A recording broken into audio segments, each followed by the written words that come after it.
Hi, my name's Jake Michaels and I head the Young Voters Engagement Task Force here at the UK Labour Party. And as for Mr. Speaker, as for his boasting about the economy, he thinks he can perform Jedi mind tricks on the country. Engaging young voters is absolutely a top priority for the Labour Party. These aren't the droids you're looking for. A very sad reality, but one that we have to accept, is that the longer that people live, the less likely they are to vote for the Labour Party. No rules were broken. The economy is booming. The problem is, the Force just isn't with him anymore. Now, up until the last couple of decades, that wasn't really a major concern for the Labour Party, because we always knew that there were more young people being born, and we could always make out that we were in touch with their needs, which we are, and we were.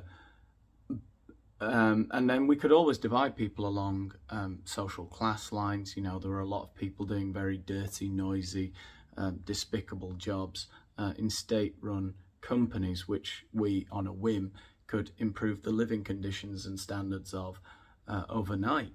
And whether that was logistically a good idea for the country, it didn't really matter. It was an easy way to capture votes.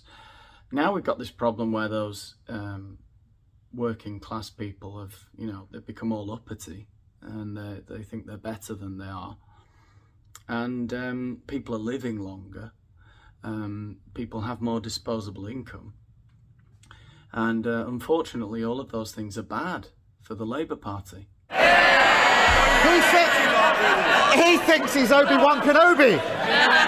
The truth is, he's Jabba the Hutt. The reason I recommended to Keir Starmer that he used so many Star Wars analogies in his most recent speech in PMQs is because we've noticed that people are going mental over Star Wars. Young people are going mental over Star Wars recently, Mandalorian and all the Star Wars sequels and Obi-Wan Kenobi, and we just knew that they would get those references. And so we thought of the fattest, ugliest character of the entire franchise, which is Jabba the Hutt. And we thought, well, if you call him Jabba the Hutt, if you call Boris Johnson Jabba the Hutt in the middle of PMQs, that'll make the youth sit up and listen. And they'll say, hang on, I don't want to vote for Jabba the Hutt. He's fat and ugly. And a bit rapey as well, when he had Princess Leia tied up like that. So do you want a big, fat, ugly, rapey man running the country? No. You want Keir Starmer, who likes Star Wars. Last week he stood there and boasted that we would continue to grow the economy.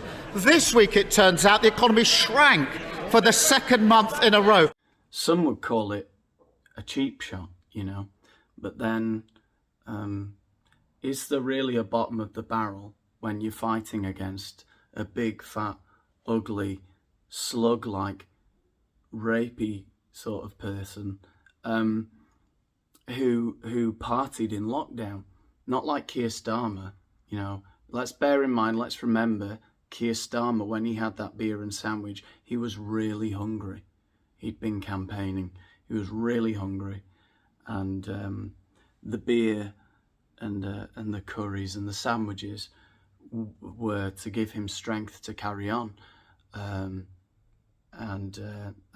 they also, hey, why not admit it? They also watched in that same gathering, the work gathering, they also took a bit of time to catch up on Mandalorian, which Keir Starmer loves. And apparently Boris Johnson's never watched even the original Star Wars. He's just a fucking idiot. He's so out of touch. God, isn't he fat and ugly? God, what a dickhead. I'd vote for Keir Starmer if I was younger than I am, and I'm gonna vote for him because I'm young, and Yeah. How do you do, fellow kids? What? I would like to take this opportunity to express my fondness for Duff beer. I'd also like to express my fondness for that particular beer. A man never drank a Duff in his life.